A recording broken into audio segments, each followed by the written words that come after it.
Welcome back. રાજ્યના ઉદ્યોગકારોના હિતમાં મહત્વપૂર્ણ નિર્ણય। જીઆઈડીસીમાં વણપરાશી જમીનમાં નવા ઉદ્યોગો સ્થાપી શકાશે। રોજગાર સર્જન અને આર્થિક વિકાસને વેગ મળશે। 1800 હેક્ટર વણવપરાશી જમીનમાં નવા ઉદ્યોગો સ્થપાશે। ખુલ્લા પ્લોટ સ્વૈચ્છિક પરત આપવામાં કિસ્સામાં પ્લોટ ધારકોને 75% સુધીની રકમ પરત આપવામાં આવશે।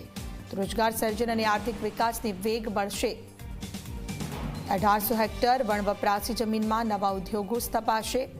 ઓનલાઈન પર હિતલ જોડાઈ ચૂક્યા છે। હિતલ, રાજ્યના ઉદ્યોગકારોના હિતમાં એક મહત્વપૂર્ણ નિર્ણય લેવામાં આવ્યો છે, વધુ વિગત આપશો?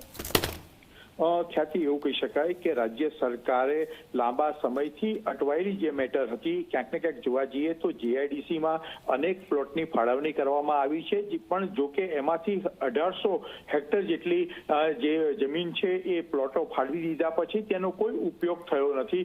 આ પ્રકારની વિગતો સરકારને સામે આવી હતી અને તેના કારણે ક્યાંય કોઈ રોજગારીનું નવું સર્જન આ પ્લોટોનો વણ વપરાશને કારણે થયો નથી અને આર્થિક તંત્રમાં વેગ મળવો જોઈએ એ પણ મળતો નથી એવી વાત સામે આવી હતી। એટલા જ માટે રાજ્ય સરકારે મહત્વની નીતિ જાહેર કરી છે અને જે પ્લોટ ધારકોને પ્લોટ ફાળવવામાં આવ્યા છે એ સ્વૈચ્છિક રીતે પરત કરે તો તેમને જ્યારે ફાળવણી કરી હોય એની કિંમત નક્કી કરવામાં આવી હતી। એ કિંમત અથવા અત્યારની જે કિંમત છે એના 75% જે મહત્તમ રકમ હોય એ રકમ રાજ્ય સરકાર ચૂકવી આપશે, જેના કારણે આ જે પ્લોટ સરકારને પરત મળતા એ પ્લોટનો પુનઃ વપરાશ થઈ શકે એટલા માટે આ નીતિ બનાવવામાં આવી છે। અનેક સ્ટાર્ટઅપ એવા છે કે જેમને આ પ્રકારના પ્લોટો આપવામાં આવે તો એ પોતાનું નવું ઉત્પાદન ત્યાં શરૂ કરે અને રોજગારી પણ સર્જી શકે। એટલા જ માટે સરકારે આ નવી નીતિની જાહેરાત કરી છે। જી ખ્યાતિ।